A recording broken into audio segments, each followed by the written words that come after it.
Hi, anyone and everyone. Welcome to Have You Heard About This Case? My name is Sam. And my name is Kelly. Today, I have a case that it's pretty well known within the whole true crime community. And I have come across some people who have never heard of it, which kind of blows my mind a bit because there's a ton of twists and turns. But before we dive in, what's your question for us, Kelly? Okay, so as you know, if you'd listen, we love our pets. And today's a pet question. Sam, what is Rigby's favorite hobby that makes you laugh? This is a really good question because Rigby is a funny cat. He has come so far. Everyone listening, he used to be afraid to leave the bedroom, and now he's just a silly, fun boy. Yeah, he was very scared when I got him as a rescue, but he is now very goofy. But one thing I love that he does, it's usually when I'm like getting ready for bed or haven't gotten out of bed in the morning, he will come lay on the bed and just completely flop upside down, face to face with me. And it is the cutest thing. Oh my God. He says, Mom, are you awake yet? Yeah, like I'm not ready to go to bed or get up. No, not ready to leave the bed yet, but want to lay in bed with you. That's so cute. Oh yeah, it's adorable. What does Arthur do? Oh. Arthur, well, you know Arthur, and those of you who listen don't, but because I've had to cut his barks out a lot. But my favorite hobby of Arthur's, I suppose you could call it, yeah, I did say hobby. His favorite hobby is trapping our upstairs neighbors in the elevator. I So, can like, totally we're getting ready to go. Imagine him doing that. Yes, we're getting ready to go on the walk, and, there's somebody, like, the elevator goes up all the way, and if there's anybody in there, he will stand on his back legs and do a little dance for them with his front legs to try and get them to pet him. And and if we stop on the way down, like at a different floor, he'll do the same thing to other people. And I tell everybody, I'm like, this is Arthur's favorite hobby. He loves a captive audience. The only thing he loves more is crashing picnics in the summer. He does love to like stand on his hind legs and just like get attention. Like as long as you're looking at him and like petting him a little bit, he is the happiest dog. Mm-hmm. That's all he wants. That's all he wants. Everyone's attention ever, all the time. Oh, how cute. Well, let's dive into today's case. We're going to be talking about the disappearance of Timmothy Pitzen. And Kelly, have you ever heard of this case? Sam, it's so funny that you said in the intro, people might know. I do not know the case of Timmothy Pitzen. And I'm excited to hear what happened. I'm not excited, but, interested to hear what happened. Yeah, this is a really kind of crazy case with its twists and turns. And you probably weren't living in Chicago. Well, I know you weren't living in Chicago when it happened, but it does kind of stem from the suburbs. Okay. But I do also want to give a trigger warning at the beginning of this episode for mental health struggles, depression, and suicide. That will be for that. Yeah, it's going to be a big part of this case. So we'll be talking about it throughout. Good. I just want to say thank you, ma'am, for that trigger warning. And if it affects you too, like it affects me, it's okay. And we're going to breathe through it. And we're going to hear about Timothy. Yes, and there has the potential of being some good things at the end of this case. We'll get to it. I don't want to give too much away early on, especially since you've never heard of it. No, I know. I'm excited. Yeah, This is one that I've been following for many, many years, so I'm really excited to tell you about it. But Timothy was born on October 18th, 2004, in Aurora, Illinois, which is about 40 miles from downtown Chicago. And I know you have not seen this movie, but Aurora is the hometown of Wayne's World, which is one of my absolute favorite movies in the world. We should take a day trip. Maybe they have like a restaurant themed like one or something there. We just need you to see the movie first. We need a movie day. Yes, yeah. Because we need to sit down and watch the movie. That is truly one of the best movies I have ever seen. It's wild I haven't seen it because I love Dana Carvey and I love so Mike Myers. Good. Like, it's so wild. Good. You would love the movie. It's all like rock music, pop culture references. It's fantastic. One day you and I will have to watch it. Absolutely. But Timothy's parents were Jim Pitzen and Amy Fry Pitzen, and he was their only child. When Jim was 21, he was diagnosed with Hodgkin's lymphoma. And after his chemo, he was told he would never be able to have kids. So his cancer did go into remission. He was able to live a healthy life, but it just didn't seem like kids were in his future. Okay. And this really came as a blow to Jim. He really wanted a family. He came from a big family himself. So he always wanted to have a few kids. But when he met Amy, he was in his 30s, and they started a life together, understanding that neither of them will have children. Amy didn't really want to have children, but she loved kids. She just didn't really desire any for her own. But Amy unexpectedly became pregnant, and they married 4 months later.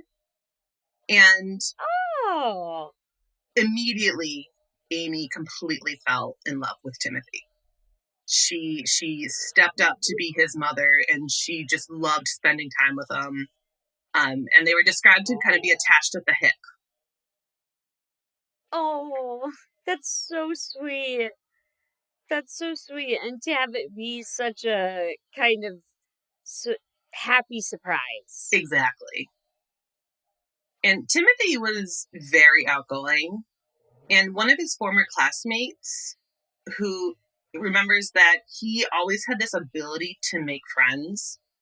This classmate said that she was very shy, but Timothy had this ability to kind of break through her shy exterior, and they became friendly in kindergarten. Mm-hmm. And Jim and Amy were really cautious with teaching Timothy things like stranger danger.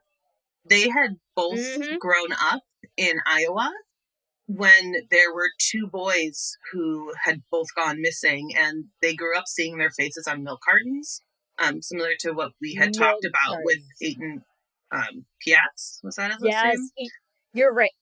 Eaton Pats. If you say it the Ohio way, or it could be Eaton Pots, but faces on milk cartons. Mm-hmm. So they grew up seeing that, and so they wanted to make sure to teach Timothy at a young age what that meant and how to react in different situations.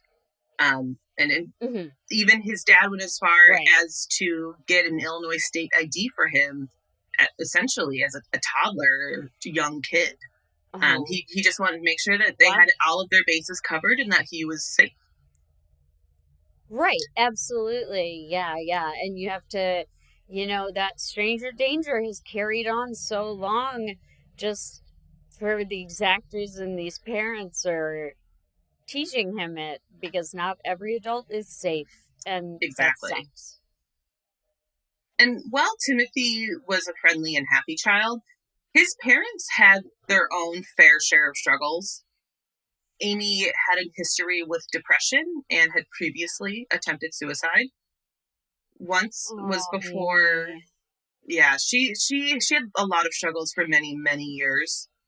And one of the times that she had attempted suicide, it was before she had met Jim.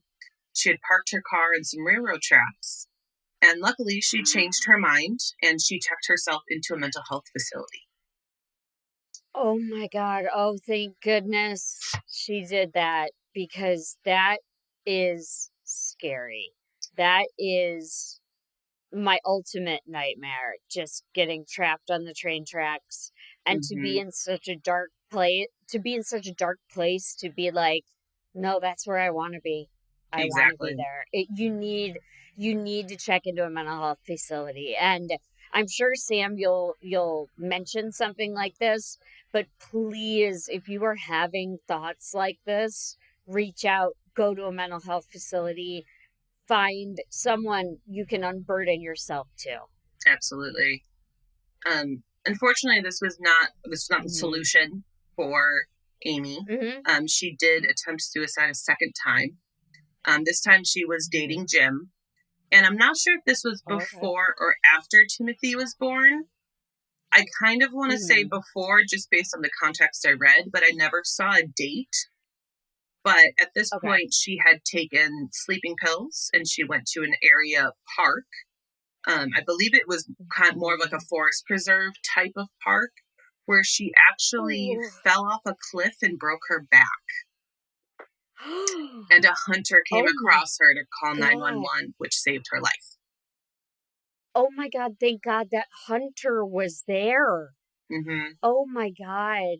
Because I don't know if she purposefully went off the cliff Yeah, it's hard to tell. or if either way, thank God that hunter was there, had the presence of mind, heard something that wasn't right, and went over to check it out. Mm-hmm. Yeah, she spent 2 Because weeks in the hospital afterwards, just to that's a recover from her serious back. It was injury. a very serious injury. And throughout Mm-hmm. all of this, Jim stuck by her side, and he wanted to do anything he could to help her. But a couple years before Timothy's disappearance, there had been mentions of separating and divorce. Amy had been divorced 3 times before she had met Jim. And he Oh. discovered that she was actually talking to one of her ex-husbands. And this led to a Oh, really okay. big argument between them. And it actually led to Jim giving her an ultimatum. And he told her that she had to choose him or her ex-husband. And that if she didn't pick him, Huh? then he Yeah. would make sure he would get full custody of Timothy. Right, absolutely. So I have a few questions for you to unpack this. Mm-hmm. Do you know how old Amy was when she and Jim got married? Or how old she was when the crime happened? Or She would anything have like that? been in her mid to late 30s. She was a couple years Okay, older than wow. Jim, and he So, was in his 30s when they got married. okay, So so that's still a lot of times to get married and divorced yes. quite quickly. Mm-hmm. And I completely agree with Jim on giving her that ultimatum. Like, it's me or your ex-husband. You can't. I. It makes me feel for Jim because he's supporting her through all this, and then he still has strong enough of character to say, like, okay, either we make this work or you choose him and we don't make this work. But I'm still willing to make this work, even though this all has happened. Mm-hmm. Exactly. And it seems that put her in a place to want to try to keep the relationship good. Things seemed to get back on track. She was on medication for her Mm-hmm. depression, and Yes. she wanted to make sure that she was in Timothy's life. Yeah, because the thing is, Jim would have probably, I'm not a judge or a jury, but Jim would probably have sufficient evidence to get full custody of Exactly. Timothy if he wanted to. Mm-hmm. He could tell them. Yeah, so that's probably why. I mean, she didn't want to lose her son, and he said, like, I have grounds. You've Mm-hmm. attempted twice, which there's no shame in that, but it also makes it a dangerous environment for a child. Exactly. So on May 11th, 2011, Jim dropped Timothy off at school just before 8 a.m. And this is just like any other day. And about 30 minutes later, Amy showed up at the school and she told the school administrators that there was a family emergency and that she had to pick up Timothy. She signed him out, and there's security footage of them actually leaving the school around 8:30 a.m. Interesting. Timothy was in half-day kindergarten at this point. He was 6 years old. Mm-hmm. And around 10:30 a.m., when his class would be finished, Jim went to go pick him up so that he could take him to daycare for the afternoon. And that's when he found out that Amy had picked him up hours ago. He started to call Amy. Weird. It went straight to voicemail. And he went home. Neither of them were there. He called Amy's job. But they told him that Amy said she wasn't feeling well and left work early that day. And they didn't know where she was either. Oh, no. This doesn't feel good. Jim noticed that Amy's medication for her depression was still in the medicine cabinet at home. And there were 2 full bottles, which meant Amy hadn't been taking her medication for quite a while. No. Oh, no. That's bad. Yeah. You guys, again, please, if you have visited a mental health care professional and they give you medication, there's nothing to be ashamed of in taking it. Absolutely and not. You should take that medicine every time it's directed by your doctor. And if you want to get off of it, discuss before you stop taking it. Yes. And then maybe we could avoid some very scary situations like this. Yeah, and so at this point, he's obviously incredibly nervous. But he trusted that Amy loved Timothy and she would never hurt him. So he made the choice to wait to hear back from Amy. But she never called back. And when she wasn't back the next morning, Jim wasn't willing to wait any longer. So he filed a missing persons report for both Timothy and Amy. Yeah. Sure. And it wasn't uncommon for Amy to take a few days away from Jim.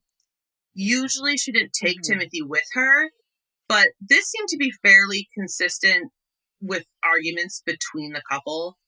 Amy had recently gone on a girls' trip, which Jim believed was one of those times where she just essentially wanted to escape from her day-to-day life.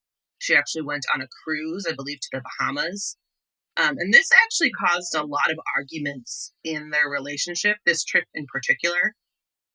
Jim said that when he went to pick her up from the airport after she got back, they didn't even talk on their way home because she was still angry with him over the arguments that they had before the trip. So things were not great in their marriage at this point. And I didn't see any information in the investigations like the first day or two after he reported the 2 of them missing. And my assumption is that investigators believed that she would return, just like she had in the past, multiple times. Yeah, that's the problem with when an adult goes missing, is that you can say they may have just left of their own free will. Do you know if the cops ever got involved? Yes, she's his mother. Do you know if the cops ever got involved before? Like, if he ever had to call before and say she's missing? Not that I've ever seen. I feel like I would have at least seen that reported once or twice, and I never saw that in any of the articles. Okay, so the cops probably just thought, like, she's an adult, she's his mother, she's just not picking up her phone. I don't know. And it seems like he and the rest of the family's being honest with past events, where yes, she would just go away for a couple days. We wouldn't hear from her. She'd always come back home. This case was just different because she had Timothy with her. Right. And he's what, you said 6? 6 years old. Yep. Whew. Okay. So now we're on to May 13th. 2 days after Amy removed Timothy from school. She did get in touch with her mom at this point. She told her that she and Timothy were okay and that they needed a couple of days and that she'll be home soon. Kind of what everyone was assuming would be the outcome. Okay, yeah. Amy also reached out to Jim's brother. She again said that the 2 of them were okay. And she also said something along the lines of, Timothy is fine. Timothy belongs to me. Timothy and I will be fine. And Timothy is safe. Whoa. Yeah. Okay, so I would usually throw an interesting in here, like we always do, but this deserves a whoa, because that's, first of all, she reached out to his brother, not to her husband. Exactly. And then that's scary, like, because she maybe didn't want to talk to her husband about their child. And Timothy belongs to me. That is very scary. Yeah. A little bit. It's A little bit very scary. It's incredibly scary, and I can't imagine what is going through Jim's head at this point. Oh, God. Despite all of their marital struggles, he loved Amy. He's the one who wanted to make it work. He gave her the ultimatum, hoping that she would stay with him and still live their life together. Right, raise their son. And he would also do anything for his son. His son was a blessing to him because he thought he would never have children. And he knew the mental health struggles that Amy was going through, but he also truly believed that Amy would never do anything to harm Timothy. So even with all of her struggles, Amy had done everything to be a good mother to him, and that's what he saw every day. And that is absolutely possible for you to be struggling with all things Amy was and still have a wonderful relationship with your child, your family members, not want to harm anyone. The big problem comes with what you said a little bit ago, which was the medicine isn't being taken, in my opinion, thus far. Yeah, and during these phone calls, you could actually hear Timothy in the background, and he actually spoke on the phone to his uncle, and everything sounded fine.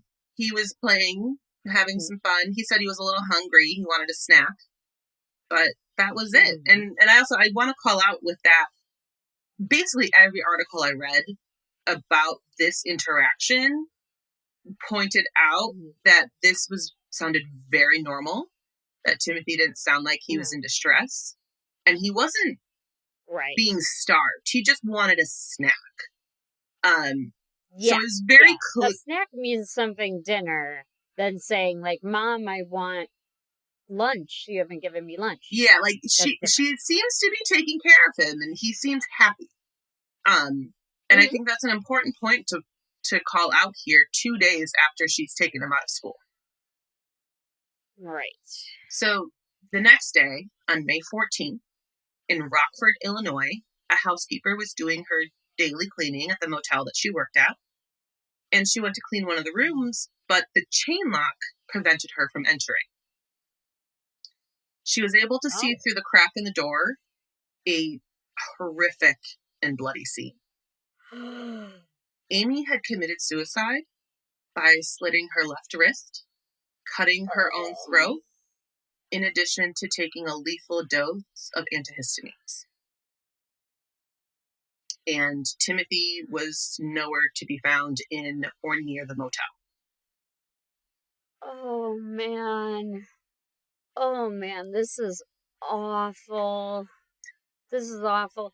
Guys, y'all, please take your meds. This didn't need to happen. This didn't need to happen. And now, holy crap, where is Timothy? How did he get out of that locked hotel room with the chain on the door? Yep, that's what everyone is asking right now. Okay, not just me. No, like everyone is wondering where he is. And investigators discovered a suicide note on the table of the motel room. In the note, Amy said that she was sorry, but in time, this would get easier to get over what she had done. And she felt like she no longer belonged in this world. She thought that her and Timothy were meant to be together and she was meant to be his mom, but she realized that that just wasn't enough. And she said that Timothy had been taken somewhere and left with people who would love him and take care of him, but that you will never see him again. Whoa. Okay.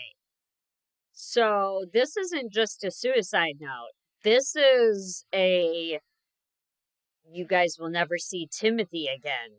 No. Yep. Which is scary because you don't, in this situation, there's no one to ask what that means. Like, did you harm him? Like, even though everyone supposed you might not, did you give him to somebody? Did you? That's very It's very upsetting. Oh vague. God. And yeah, you're right. Poor, There's no poor answers to Jim. it. Poor Jim. Yeah. His only child, his miracle child. And now he's reading this note that says he'll never see him again. Mm-hmm. Oh. So the FBI and the Center of Missing and Exploited Children became involved in the investigation. And this quickly became national news. In the days following Amy's death, additional letters began to arrive at Amy's mother's house and the house of one of Amy's friends.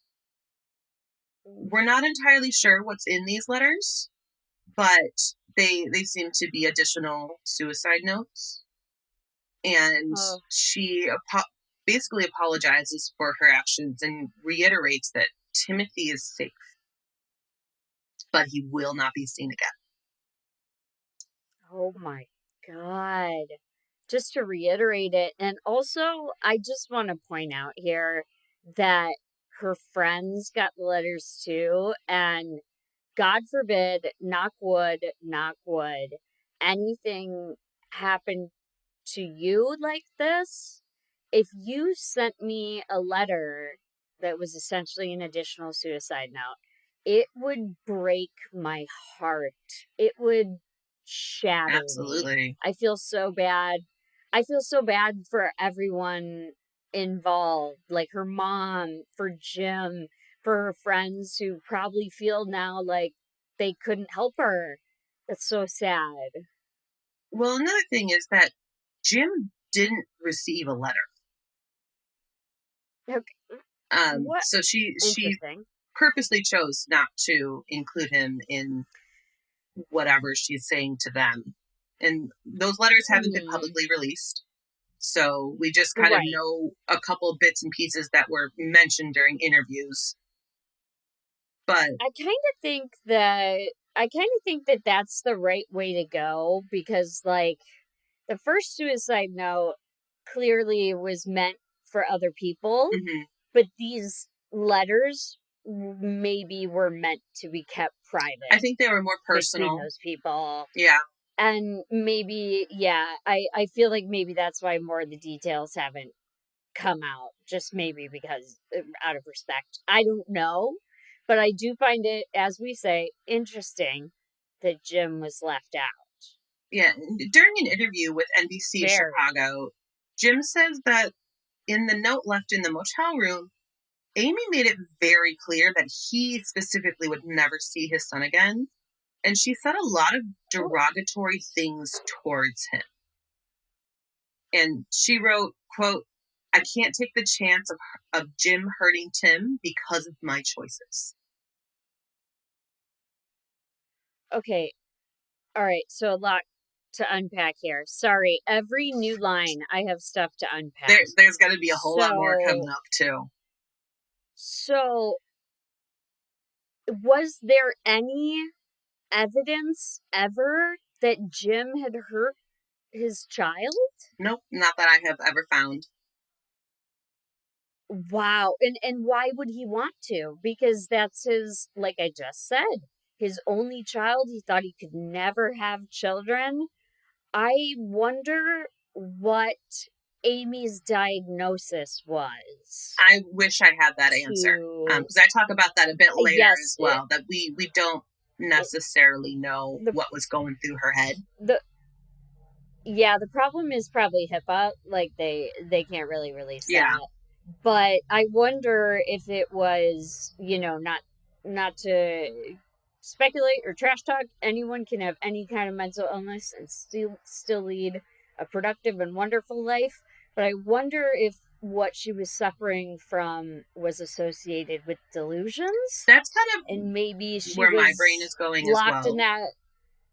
Yeah, and she hadn't taken her meds for a while, and she was locked in the hotel room, and she was maybe just ruminating over and over on Jim hurting the kid.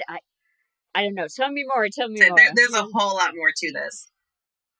Yes, tell me more. While searching the hotel room, they were looking for any clues of where Timothy could be. And investigators found children's cold medicine and a t-shirt that Amy had bought for him from the Brookfield Zoo, but no other signs of Timothy. Which is interesting, because now it's been days. Yeah. And you'd think there would be a couple more things. Yes, if he was in that hotel room, you would think there would be like at least, you said there's just a t-shirt, you would think there would be like pants. Exactly. And underwear or something. And Brookfield Zoo, isn't that out of the way? It's not too far from where they're in Aurora. It's about 20 minutes from Aurora. It's an easy day trip. And we'll get to some more details about the zoo coming up here. Okay. And so the investigation really switches into high gears at this point. They need to trace Amy and Timothy's footsteps from the moment they left school on May 11th. And they started with Amy's car, which was in the parking lot of the motel. Crime scene investigators found blood in the back seat and sent it for testing to see if it could be Timothy's. And they also collected samples of dirt, grass, and different minerals from the undercarriage of the car in the hopes that could lead to at least a geographical area where they may have been, so they can start their searching. Oh, no. Throughout the investigation, they were able to track Amy's movements in the days that her and Timothy were missing. And after picking Timothy up from school, this is when they went to the Brookfield Zoo. It's about 30 miles, as I mentioned, from where they lived in Aurora. And they actually discovered that Amy had car trouble on their way to the zoo. So she called a mechanic to get it fixed. And the mechanic was kind enough to pick the two of them up, drop them off at the zoo while he went and fixed her car. Mechanics, y'all, some of the nicest people I've ever met. So once the car was fixed, Amy and Timothy left the zoo around 3 p.m. and they drove up to Gurney, which is about 45 miles north of the zoo. And they went to Key Lime Cove, which is a water park hotel close to Six Flags. And they're seen on surveillance cameras in this hotel, checking in for the night. Seemed casual. At Key Lime. Yeah, at Key Lime Cove. At Key Lime Cove. I'm getting a really bad feeling about this. The next day, on May 12th, after checking out of the hotel, they drove about 160 miles to the Wisconsin Dells. And on their way, they made two separate pit stops. One was to buy some clothing and some toys at a Shopko in Racine, Wisconsin. And the second was to buy some gas and snacks at a Quick Trip in Johnson Creek, Wisconsin. Once they got to the Dells, they checked into the Kalahari Water Park and Hotel, where, again, they're seen on surveillance footage, just walking around, very casual and relaxed. I just have, I don't want to jump the gun, but I just have, a really bad feeling about, all these fun things they're doing. And the correlation between her suicide and his disappearance. That scares me. Yeah, they're definitely connected, in my opinion. It makes it sound like, I don't know what, like I said, I don't know this case, but it makes it sound like she's trying to give him, a best last weekend, or something like that. Trying to give him or trying to give her? Yeah. And I don't know which one it is. That's a better way to look at it. Yeah, either way is not good. Yeah. Ugh. Yeah. So Timothy and Amy have now spent another night at a water park hotel, and after enjoying some room service that morning, they checked out on May 13th, and they started to drive south back towards Illinois. And according to cell phone data, they were able to see that Amy had stopped somewhere in the Sterling, Dixon, Rock Falls area of Illinois, which is northwestern Illinois. Mm-hmm. Mm-hmm. And it's not too far into Illinois from the Wisconsin border. Okay. And when So they made it back to Illinois. they did. And this is when she started to make the phone calls, calling her mom and calling her brother-in-law. But there was actually an additional phone call that she made first. She actually called the police. She told them who she was. Mm-hmm. She told them that she was with Timothy and that they're both safe. And that was kind of it at that point. And then she made the phone calls to her mother and brother-in-law. And then after making these calls, she drove to Rockford, which is a little further east in northern Illinois, where she rented the room where she would later be found the next day.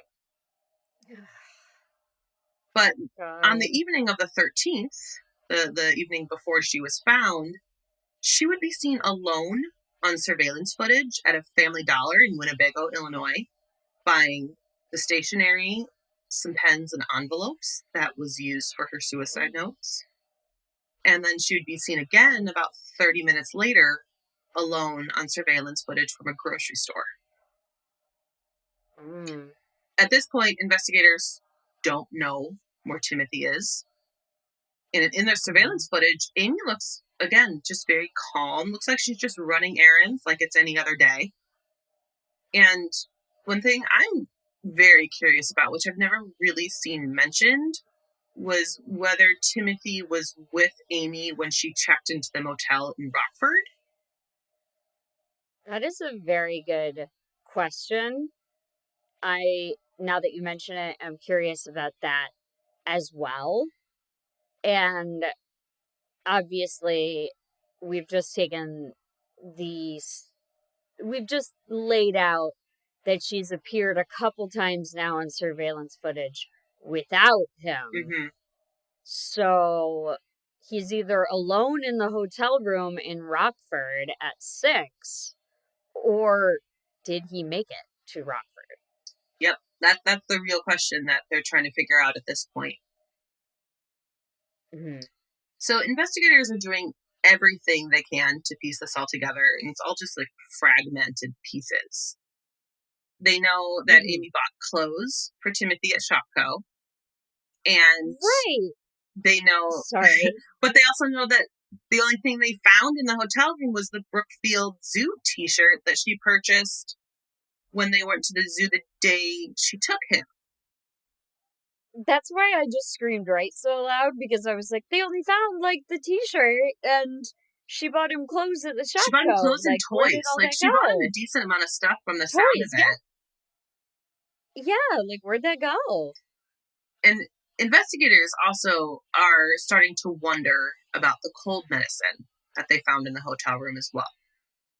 They're wondering if Amy had potentially given Timothy enough that could have made him too groggy or tired and would have sedated him. They're wondering if it's possible that she drugged her son to hand him off, like she says in her note.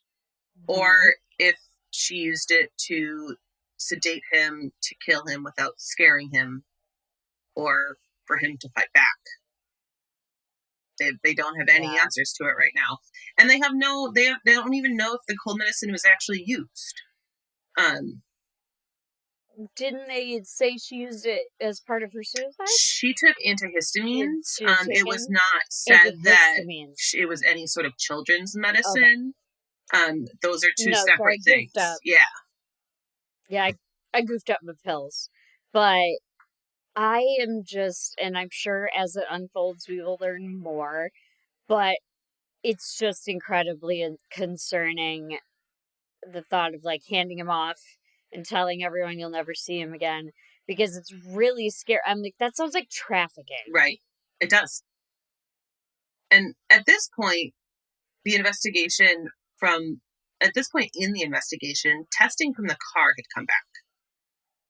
The blood was identified to be Timothy's, but some family members have disputed that this blood would have been from any injuries that would have been inflicted by Amy. Instead, they say that it is actually from a bad nosebleed that he had when he was in the back seat. And this was actually confirmed by his dad. So, okay.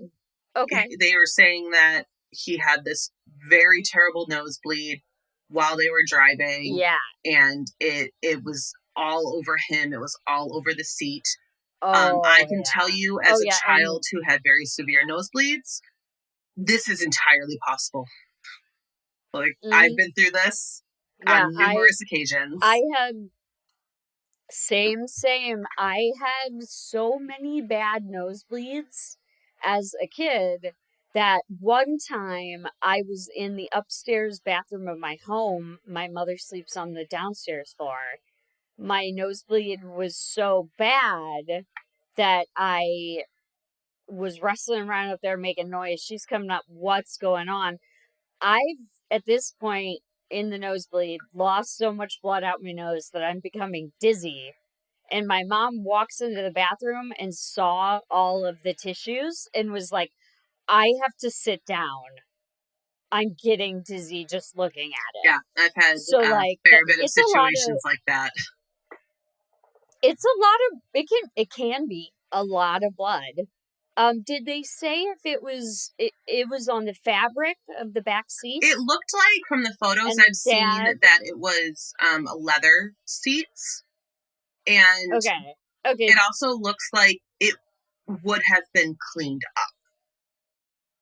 I was going to say, regardless, the dad confirms that there was... Mm-hmm. And, like, I think it was first the aunt who brought up, like, remember that nosebleed? And the dad's like, oh, yeah, like, yes, we do believe this could have easily been blood from the nosebleed. And, like, imagine it. Like, your child's in the back seat, has a nosebleed, which... It could be something fairly minor, but you're driving down the road, you got to stop, pull over. Like, it's going to be a little bit of time, which unfortunately, at that point, you're just kind of spreading blood around. Right, especially if you're in the car and you don't have, like, napkins or, like, paper towels or anything. All you can do is basically, like, pinch his nose. And if you're driving, you got to keep your hands on the wheel until you can stop that car. Yeah. Like, I totally understand this scenario. I get it. Me too. Because I want to believe that Amy wouldn't do anything to harm Timothy. I want to believe that. And so exactly.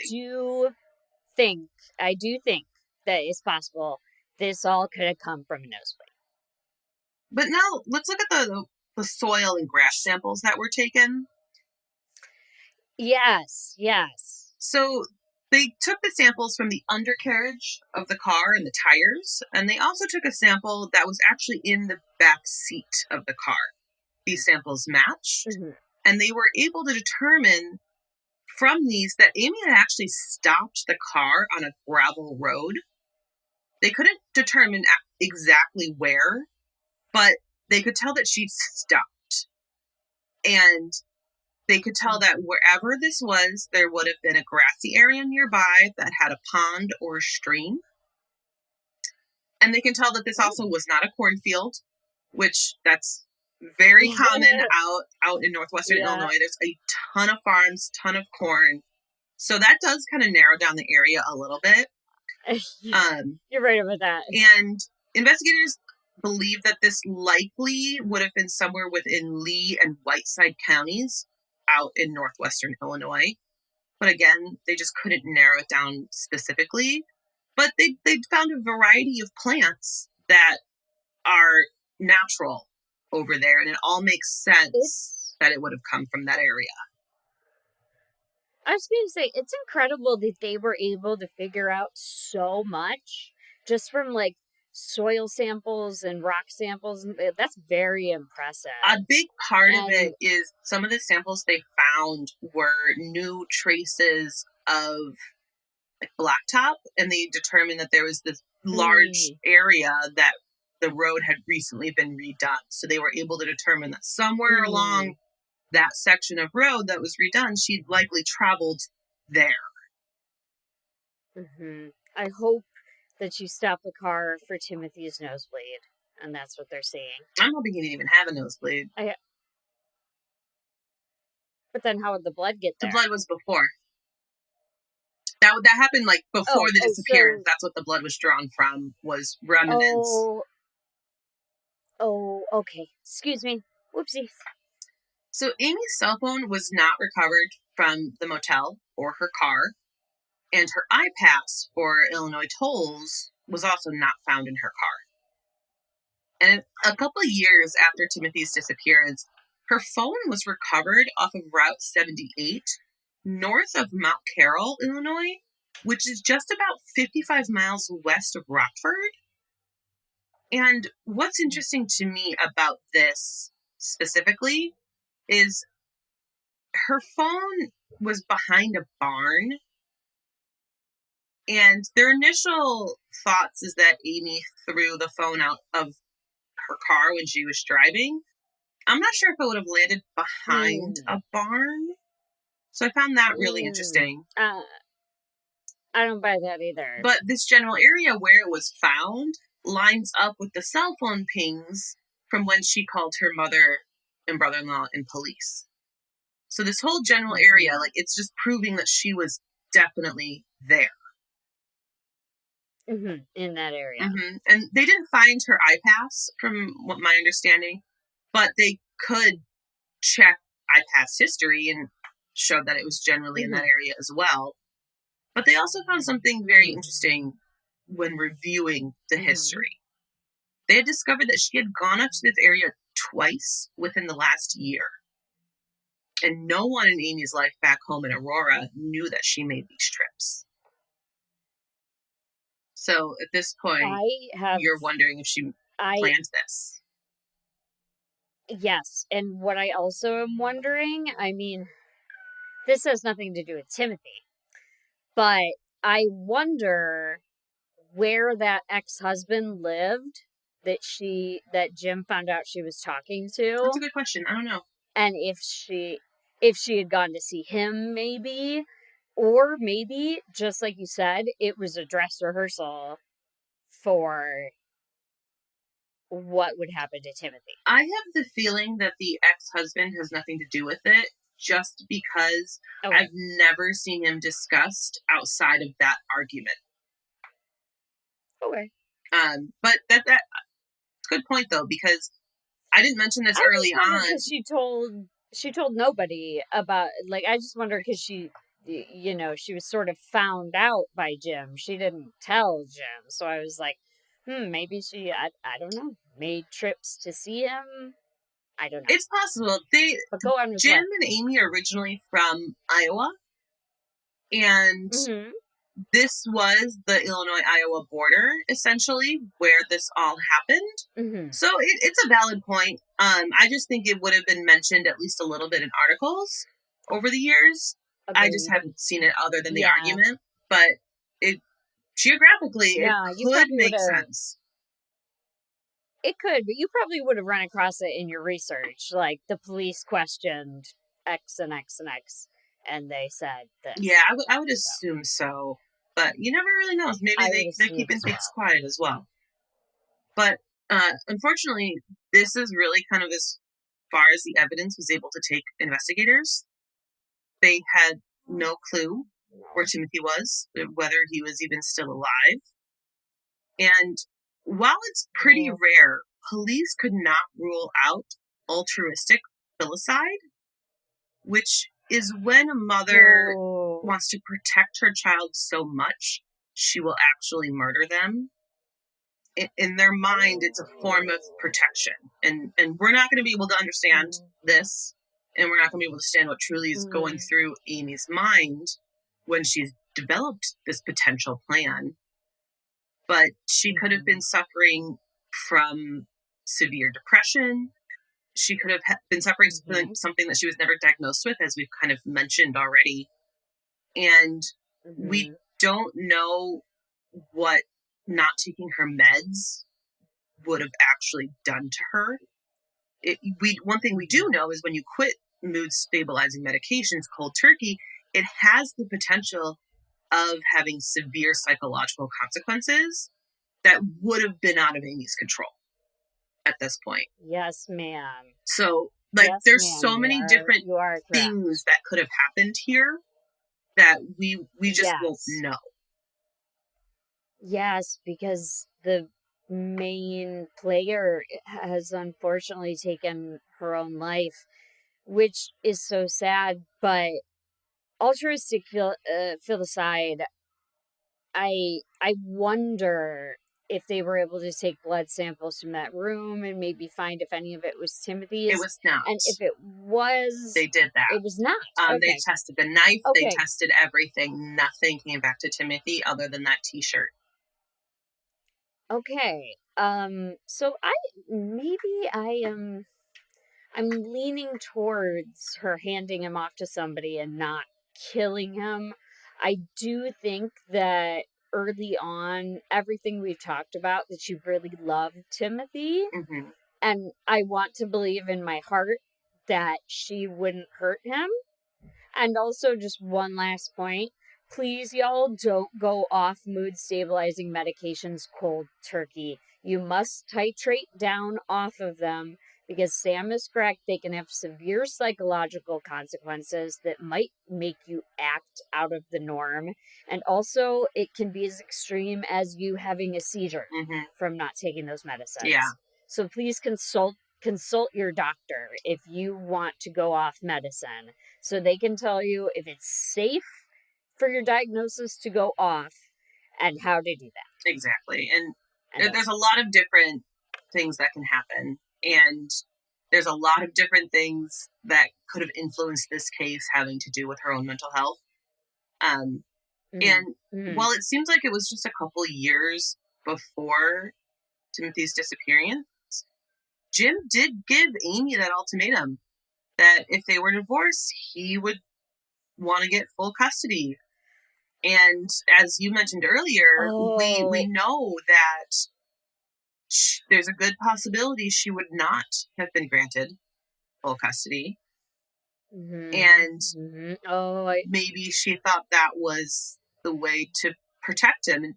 And who really knows at this point, too, if her delusions, if that's what she was having, were telling her that Jim would harm Timothy.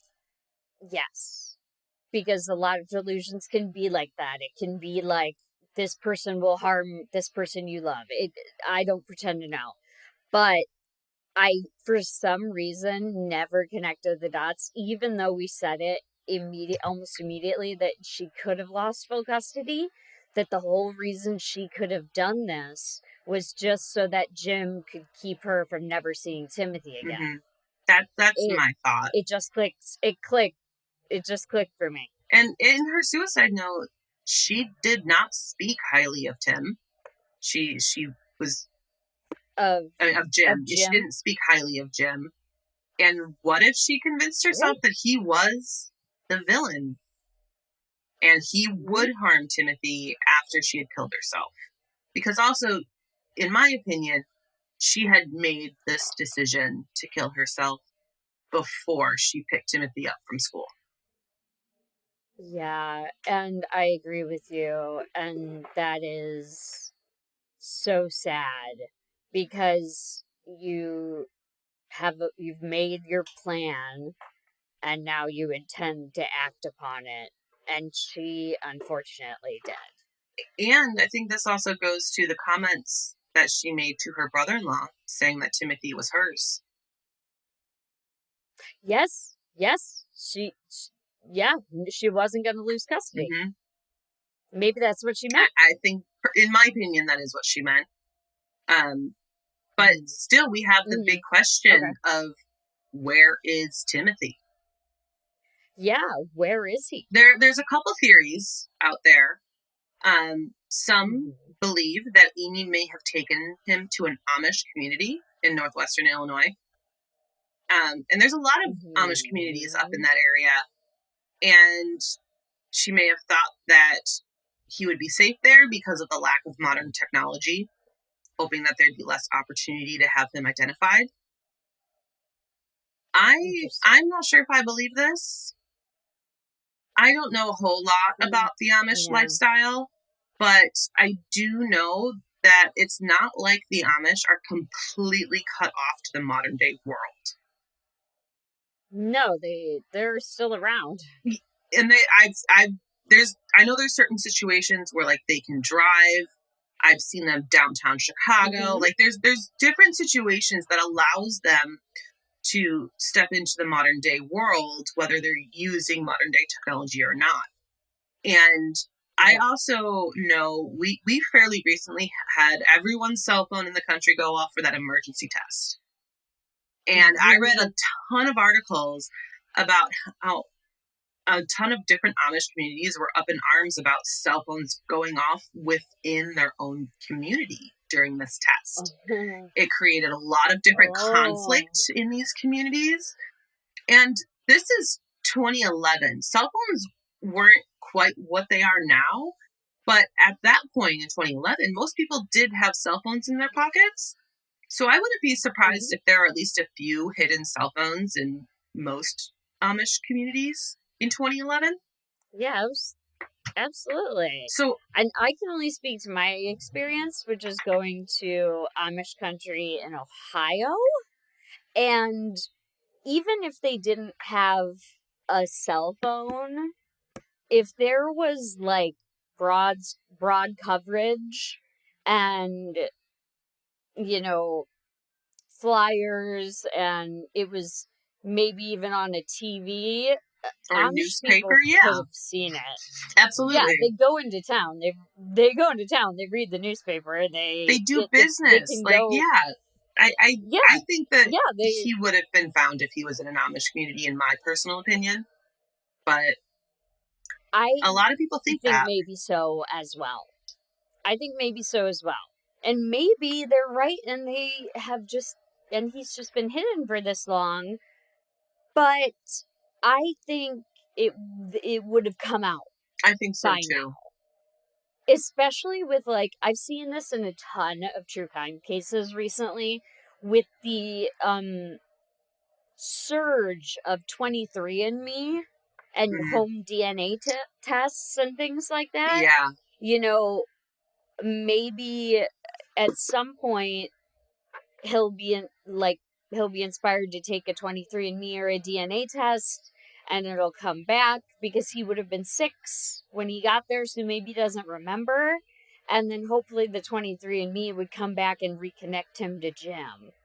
Yeah, that's entirely possible. That has happened many times in the last few years. Yeah, I've seen so many people just like, I did my 23andMe and I found out that my father is a serial killer. Right. Like, I've read 2 news stories recently with those exact scenarios. Well, look at Golden State Killer. Yeah. Like, prime example there. That's all you have to do. All you have to do is have 1/3 cousin submit their DNA and you bust him. And then another theory is that Amy actually handed him off to another family that she met up with in northwestern Illinois. And they may not have been from there, and they went somewhere else to start their new life, and it's kind of completely away from the whole area. This seems a little more plausible than the Amish theory to me, but I don't really know how successful this would also be. You would have to rely on Timothy never saying anything about his life in Aurora, about his mom or his dad. Right. And he would need to be enrolled at school. Even homeschooling has enrollment. And okay, so yeah, because if you don't school your child, they're considered truant, which is unless he's illegal, like from what truly locked away somewhere. Right. And you would need to create a whole new life and identity for him. And how do you convince a 6-year-old that he is somebody else and to never talk about his past life? I just feel like that would be so traumatic for him that he wouldn't be able to put up that sort of facade at age 6. Yeah, I'm with you on that one. I buy this more than the Amish theory, but also, like, now that you raise the point, he's only 6. Like, at some point, he's gonna say, like, oh, well, my dad said, or, oh, well, when I lived in Illinois, like, they're Or, fully where's cogent Dad? humans. Yeah, where's my dad? Like, they're cogent humans. They can speak and remember things. So, you're right. Like, putting on that facade at the age of 6 would be horrible for him. Yeah, and the only way I could see that potentially being successful is if he is taken somewhere far away from Illinois. Yes. Yeah, far. And I just feel like that's also a huge task. Yes, exactly. Yeah, that's a whole nother thing. You have to find a couple who is in northwestern Illinois and is planning on leaving soon. Or just willing to meet quite there. Far away. Yeah. Yeah, and how would she have, like, talked to them or gotten to know they were seeking a child or whatever? I don't know. And then the last theory, which you probably know what I'm going to say next, is that Amy unfortunately killed Timothy and disposed of his body somewhere in northwestern Illinois. And while it doesn't seem like Amy had any sort of issue writing the hateful words to Jim in her suicide note, it seemed clear that she cared about other people in her life. She showed remorse for her actions, writing to her mother and her friend. She even had the last line in the suicide note in the motel was that she was sorry for the mess she made and the housekeepers will need to clean it up.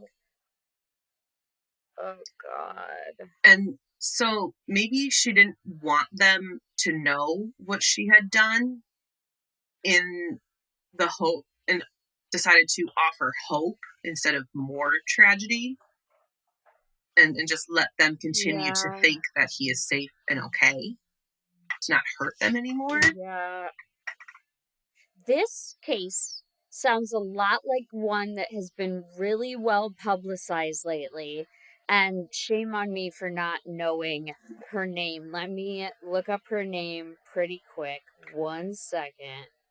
Okay, so this case reminds me a lot of Lindsay Clancy. I was literally just getting a lot brought that name up. Crime Weekly just released part 1 of their deep dive on it this week, and I listened to that 2 days ago. It just reminded me of Lacey Clancy because she was said by all accounts to love her children so much. God, that's a tragic and that case seems too. Like more. Oh, it's so awful. But that seems more like altruistic suicide because then she tried to kill herself. She jumped out the window. Yeah. But she only succeeded in paralyzing herself. So this reminds me of that. It's so calculated because that one, she was very calculated in trying to get her husband out of the house so that she could and do all of it. At least in her case, she left. This is awful that this is the plus side. She left her children's bodies so that her husband could give them a proper burial. Yeah. And mourn them, So it's a little different. And she also suffered from postpartum depression, which that's her defense. Might not apply to Amy. Yeah, and I don't think that really applies to Amy because he was already 6, but I don't know fully about postpartum. It could go on longer. Yeah, I don't know enough about it either. But I think it's fairly safe to say that her mental health struggles is where this all started from. Yeah. So jumping ahead to 2019, something big hit the news. On a bridge at the border of Ohio and Kentucky, a call came into 911 from a young man, and he told the dispatcher that he escaped from 2 men that held him against his will since 2011. and that his name was Timothy Pitzen. What? Question mark? The couple who found Timothy on the bridge say that he was scared and timid, and he told them his name and that he was kidnapped in 2011. And these bystanders looked it up right then, and they found articles on his disappearance, and they helped him call 911. I wish you could see my face right now. My jaw is on the floor. This is why I'm blown away that you have never heard of this case, because this was just a few years ago, and it was all over the news. It's on the border of Ohio and Kentucky. Usually I got my eye on Ohio cases. And it was here. We were working together, I think, at this point. This is like when we met. Mm-hmm. Yeah. And no, I had never heard of it. This is all coming as such a surprise to me. I hope it's the real Timothy. After being taken to Cincinnati Children's Hospital, he told investigators that he had been trafficked. Cincinnati. Right. He said that he had been trafficked and passed around, and that he was staying at a Red Roof Inn with his kidnappers, which is where he escaped from. And he described these as two large, muscular men. He described them as bodybuilders. One of them had a tattoo of a spider on his neck, and the other had a tattoo of a snake on his arm. And like I said, I remember this happening. This was so shocking when this hit the news. Everyone had this hope that it was an Elizabeth Smart situation, where like how she got away years later, that this would be something similar to that. And everyone was hoping that he was out there happy with another family, and then to have him come forward after 8 years and say that he was trafficked was just horrifying. And that's terrifying. Investigators started to talk with him. They're asking him about what he remembers and what he even remembers from his life before, with his mother and his father, before he was taken. And he mentioned something that stood out to investigators, that he didn't have any pets growing up. And this is not true. He had 2 dogs and 5 cats as a child. That's a lot of animals. And he also refused to have his fingerprints taken. So the investigators had to rely on the DNA. And once those results came back, they realized that this man was lying about everything. His real name is Brian Rainey. He was 23 years old, which is 9 years older than Timothy would have been in 2019. Oh my God. Fuck this guy. Fuck this guy. This is a rough one. To give everybody, like, you gave me false hope, sir, and I'm just sitting here listening to a podcast, but, like, the family, how could you do this to them? NBC Chicago had this interview with one of the directors of Missing and Exploited Children, and you could tell she was livid talking about this. She started to well up. Because she's one of the directors of the Missing and Exploited Children organization. Oh, okay. And she's just like, this harms us so much when this sort of thing happens. Because we are here fighting to find these children and to bring them home. Right. And when somebody does this and impersonates them, it puts everyone back 10 feet. Like, it just pushes the whole investigation into a whole different direction that it should not be going into. Right. And more time, more resources are being wasted on this when they could be used to find him. Exactly. So, Brian recently was released from prison for burglary and vandalism. His brother, who is estranged from him, spoke to investigators and to the media saying that he was mentally unstable, not on his medication, and had a very long list of mental health disorders. He had recently seen a special on TV about Timothy's disappearance, and he had become obsessed with the case. And his obsession, in combination with his mental health disorders, made him want to become Timothy. And so after all this truth came out, Brian was arrested. He did plead guilty, and he was sentenced to 2 years in prison for impersonating Timothy. And after Brian claimed to be Timothy, the case was constantly back in the news. And Amy's sister decided at this point, it has been about 10 years since his disappearance and since Amy had killed herself. Mm-hmm. She actually at this point wanted to physically take the path that Amy did. She had never felt comfortable enough to actually drive to all of the different places they had gone to. And this was kind of her moment where she felt comfortable enough to do so. And yeah, that must have been so painful. Oh, I can't even imagine. But while she's on this drive, it's about a little over 500 miles, I think, when you calculate all of the different places that she had gone to. She realized she was kind of familiar with the drive. They had done this when she was a little girl. And they would go and drive to Dubuque, Iowa, and vacation and visit with some extended family that lived there.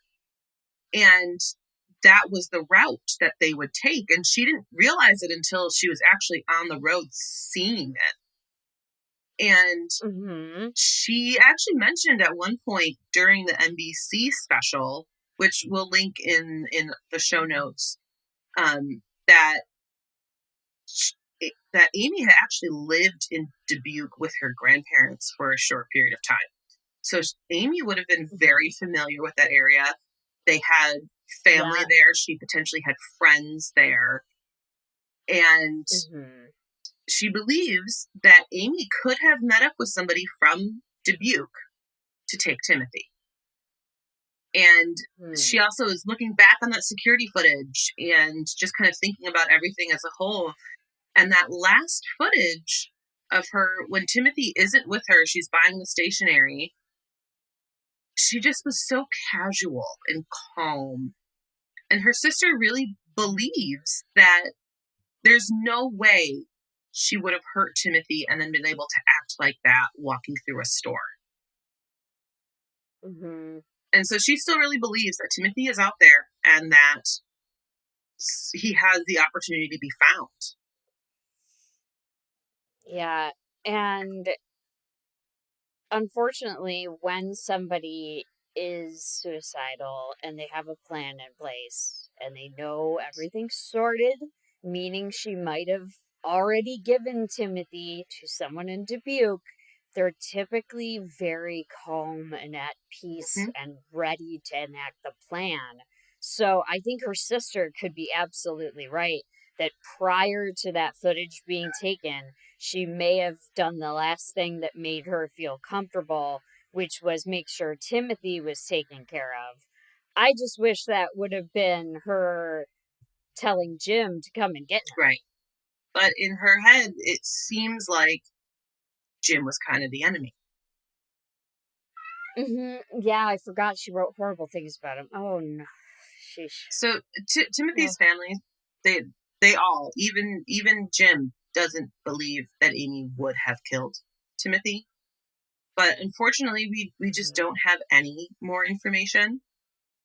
But if you have any information on the disappearance of Timmothy Pitzen, please call the Aurora Police at 630-256-5516, because unfortunately, Timothy is still missing.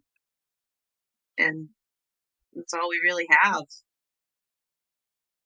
Oh my gosh. Do you have any additional thoughts? I do. Just that I feel so bad for Jim that this is his only child that he never thought he would ever have. And then it's exactly what came to pass. He never had this child. And that's so sad to me. And then second last thought, if you're struggling, please take your meds. Third last thought, final last thought. If you are in a dark place if you are thinking about harming yourself or others, please call the National Suicide and Crisis Lifeline. The number is 988. 3 digits on your phone, and it will connect you to the hotline. And you can share your struggles with a contact, somebody to help you. Yeah, absolutely. And yeah, it's hard to really wrap your head around what would have been going through Amy's mind throughout all of this. Mm-hmm. I hope Timothy is out there.